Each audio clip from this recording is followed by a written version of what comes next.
Hey, what up guys? Back at it again. As you can see, we are back on quick jacks. Been driving this car for about 4,000 miles now, troubleshooting and sanity checking and shaking it down, making sure that we're all good after the engine swap. And we are. I've got about 4,000 miles on the engine now. And I've been sending my oil off to Blackstone, which is a oil analysis company that'll examine all the particulates and just the oil in general and tell you how your engine's running. They can also get ahead of things where if they see that there's metals that are related to your bearings or something in your oil and there's excessive amounts, that you could kind of get on top of things before your engine eats itself alive. But anyways, I've been utilizing them and everything's been great. On my last my last oil analysis, there was a little bit of a concern for how much aluminum was in the oil, and we did another oil change to see if that remedied itself, and it did. So I think what that meant was I didn't let my oil drain completely out when I was getting off of the conventional. I should have left it probably for like 45 minutes, let it drip all the way. So there was a little bit of extra aluminum in there, so they were like, hey, it's probably not a concern, but on your next oil change, we'll check it out. And so yeah, I sent them my latest oil, and they were like, yep, all those levels resolved themselves. So yeah, all good. And I'll tell you, when I drive this thing, I mean, it's driving so well, like propulsion wise. What's not driving well is, bam, this freaking steering rack. This is the last mechanical part of the car that I haven't touched. I mean, everything has been touched at this point. But yeah, I was definitely neglecting this for a while. I was getting a little bit of like knocking on the center of the steering, and it was causing honestly, it was causing like a black ice feeling on center. So sometimes I'd be taking a corner, and then when I returned the steering wheel back to center, like I would get like vague, like no feedback in my steering wheel, and I was like, whoa, this is it. Basically the car was lacking a ton of confidence, which is crazy because this car instills tons of confidence when you drive it. So I knew something was wrong, and upon taking it apart, it's like all the dust covers are broken, the ball joints are all flattened, and all the grease came out. So yeah, it was definitely time. But good news, I'm not actually going to rebuild this rack. I had originally thought about just rebuilding it and throwing it back in, but I'm actually going to be going for a quick gear rebuild. So shout out to Charles from NSX Rack Rebuild. Been kind of going back and forth with him through emails. And yeah, I'm gonna just take the plunge and go ahead and go with a quick gear. That'll change my steering ratio from being 3.1 turns lock to lock to 2.5. So it's supposed to create, it's gonna require that you generate like 20% more force when the car is not moving, since it's not power steering. And yeah, so I guess the quicker rack is gonna make it a little bit tougher to steer from a standstill. But I guess once you get driving, you're really not gonna notice it.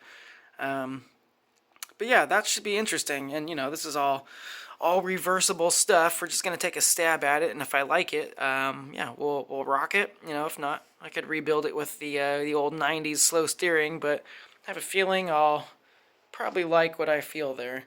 So, and of course, in NSX fashion, this was easy as hell to get out. You just take out the spare tire tray, the battery tray, and then you can access the 4 bolts that it requires to pull the thing out. It's really, really simple. Yeah, no problems. I bet you installing it's going to be a little bit tougher than taking it out, but no problem. We'll do it. Another thing that happened, don't think I covered any of this stuff yet, but I've been restoring my entire interior. I mean, meticulously, guys. I've been going through the whole thing. I've taken everything apart in here just too many times, trying to resolve. For whatever reason, this window was just not rolling back up. like, or not, it wasn't working at all. No matter how many times I checked everything, multimeter, like going through it all, couldn't figure out what the hell was going on.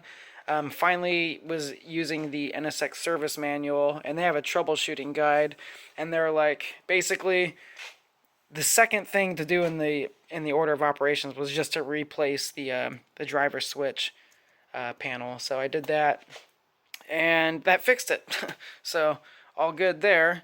And in doing that, I ended up getting, all new switches that feel absolutely incredible on both sides, and also replaced the center console. So beautiful now. The previous owner had some faux carbon fiber sticky trim shit on here that was guessing it was to remedy the classic wrinkly trim that the NSX gets. So he just threw a sticker on it, and I was so sick of looking at that after, well, how many years, 7, 8 years of ownership. So finally was like, all right, I'm peeling all this shit out.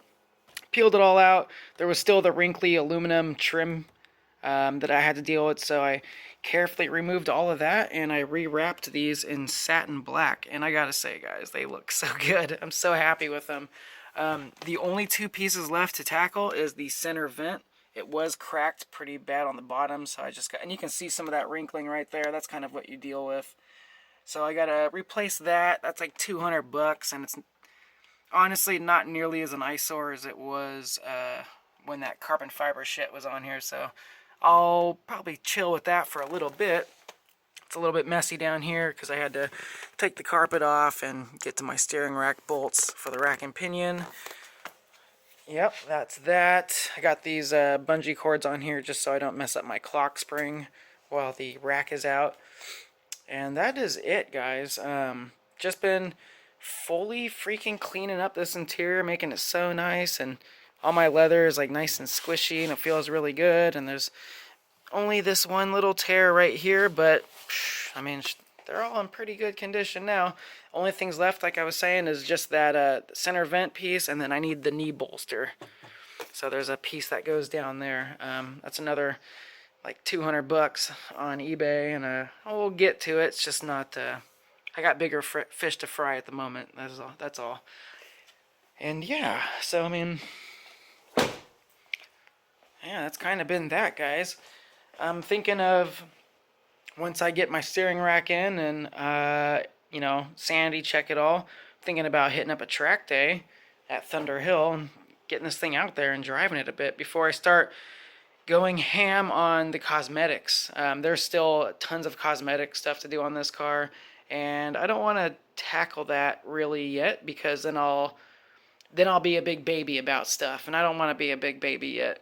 I know that I can always get to the cosmetics. I can always, respray the front end or do paint correction, and at that point, I'll be a big baby. And I just, right now, dude, mechanically, it's running so great that I'll take it. I mean, this is like a completely different build than I had 3 years ago. 3 years ago, I was driving around being hella careful because I didn't want to break anything, and it looked great. My car looked fantastic, but it had so many problems. So I was just putting around to Cars and Coffee, just trying to be like, hey guys, check out my car. But I wasn't like legitimately driving it, enjoying the shit out of it, because it just had so much shit to do. But now, it's quite the opposite build. Now it's like, okay, it might not be the cleanest NSX at Cars and Coffee, but hand somebody the keys in this, and they'll be like, dude, let me buy this. It's running so good. So, yeah, cosmetics, we can always get to that, and she's black, it's like, whatever, dude, and we'll just rock it for a bit, and then, maybe next, couple years, I'll take the plunge and maybe get some stuff repainted or whatever. But for now, I'm way more excited that mechanically it's running amazing, and it's so fun to drive that I kind of don't care that it's not a 10 out of 10.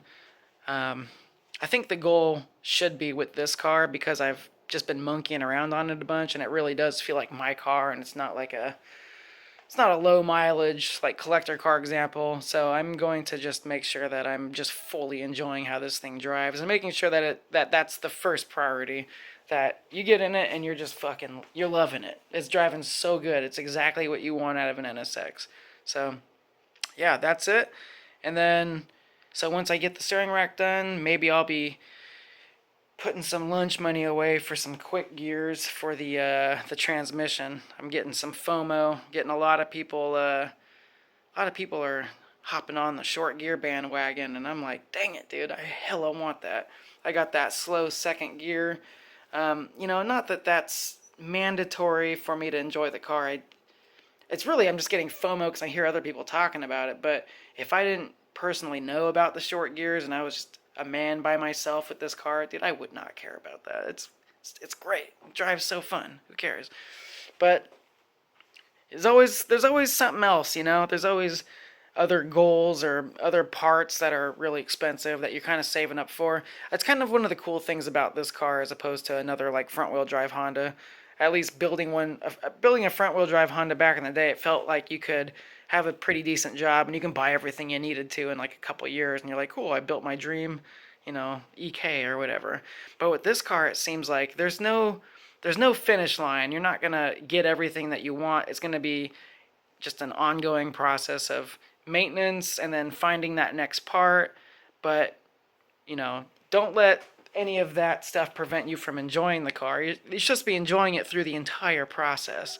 So to get FOMO and think like, oh, if I just had this or I just had that, that's what would make my car really good. It's like, if that's how you feel about it, then you're probably going to get bored of it once you get that one part that you want. Like if you're not enjoying it through the entire process, then I don't think it's that one part that's going to make you love it. You know what I mean?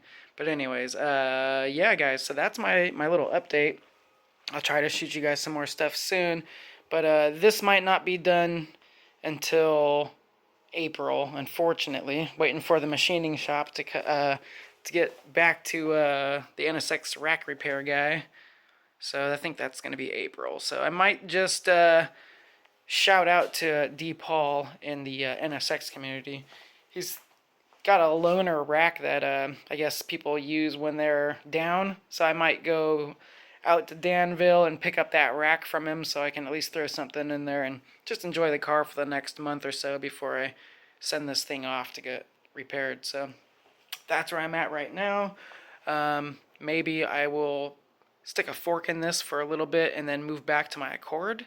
That car needs quite a bit right now, if I'm honest. And every time I drive my Accord, I'm like, oh, dude, this thing is awesome too. So might just shift gears and work on that car a little bit. And yeah, just kind of ping pong, go back and forth. You got two old cars. You gotta kind of have to. One's running pretty good, then you can give the other one attention, and then vice versa. So, anyways, also shout out to this guy, Be the Growth. Just found this dude on YouTube with this Legend. Man, this thing is so clean. Excited to see what that guy ends up doing with that. Anyways, cool guys. All right. On that note, have a good one. Peace.